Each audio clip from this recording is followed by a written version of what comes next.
보통 이제 만 10세, 초등학교 3, 4학년, 만 10세까지가 지능이 가장 왕성하게 발달하는 시기이긴 하거든요. 그래서 제일 좋기는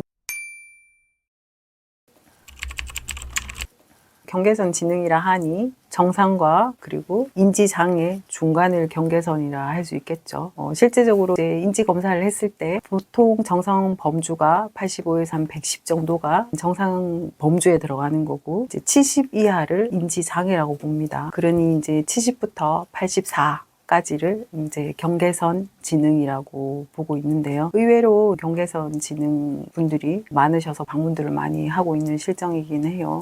보통 이제 초등학교 입학하게 돼서 수업 시간에 착석이 어렵다든지 산만하다, 다른 친구들에게 방해가 되니 하는 교사들의 그런 피드백을 듣고 어머님들이 문의를 많이 해주시는데요. 실제적으로 만나보면 지능이 좀 평균보다 낮아서 그런 행동들을 보여주기도 하지만 또 ADHD 기질이 있어서 그런 성향들이 보여지기도 하니까 지능 검사를 통해서 지능이 정상 범주인지 아닌지를 확인해 보는 게 먼저일 것 같습니다. 그리고 이제 상사의 말귀를 잘 못 알아듣는다든지 상사가 지시하는 내용을 이해하기가 어렵다든지 그런 부분에 있어서 나는 왜 이렇게 자꾸 실수를 하고 상사의 말귀를 잘 못 알아들을까, 본인이 좀 점검을 해봐야 되겠다 싶어서 방문을 하고 있습니다. 보통 그 아이들은 학업에서 문제가 있어서 오잖아요. 그러면 몇 살 정도가 검사를 하든지 제일 좋은 나이라고 보시나요? 지능검사는 보통 만 3세부터 아동 청소년기까지 검사는 진행할 수 있고요. 보통 이제 만 10세, 초등학교 3, 4학년, 만 10세까지가 지능이 가장 왕성하게 발달하는 시기이긴 하거든요. 그래서 제일 좋기는 초등학교 입학하면서 지능적인 부분을 한번 점검하고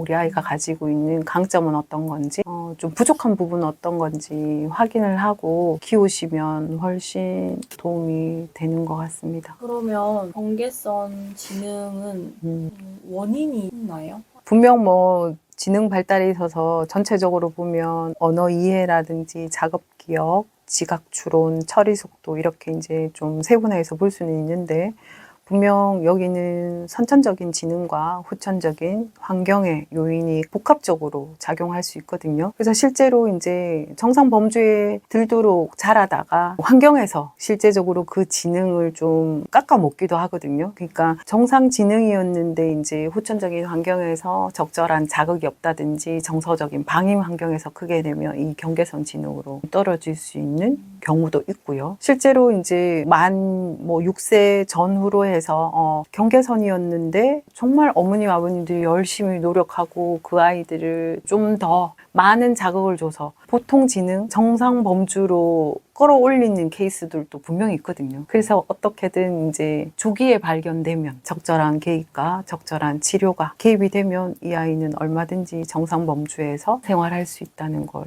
알려드릴 수 있을 것 같습니다. 이런 것들을 판별할 수 있는 도구가 따로 있는 건가요? 그게 이제 웩슬러 지능 검사인데요. 우리가 어릴 때 받았던 IQ 검사라고도 하죠. 이런 부분들을 확인할 수 있고, 실제로 이제 아까도 말씀드렸지만 만 10세 이전에 이제 좀 지능이 평균보다 조금 낮네 하는 경계선 지능이라는 걸 알게 되면 좀 자극을 많이 주고 환경을 만들어주면 우리가 얼마든지 이게 좀 발달을 시킬 수 있는데, 성인의 같은 경우는 발달이 전혀 되지 않는 건 아니지만 그래도 유아 아동기에 발견했을 때보다는 그래프 자체가 확 뛰지는 않고 평범하게 발달을 하게 되거든요. 그래서 이분들에게는 어떻게 보면 지능의 숫자보다는 성인분들에게 필요한 거는 사회기술훈련, 그리고 대인관계를 좀 잘할 수 있는 방법을 익혀주는 훈련 같은 게 도움이 되겠죠. 보통 이제 지능이라 하면 부모님들이 단순 IQ를 얘기하시는데 그런 숫자에 불과하기보다는 아이가 학교 생활을 하는 데 있어서 뭐 유치원에 적응이 좀 힘들다 이렇게 관찰이 되시면 좀 더 빨리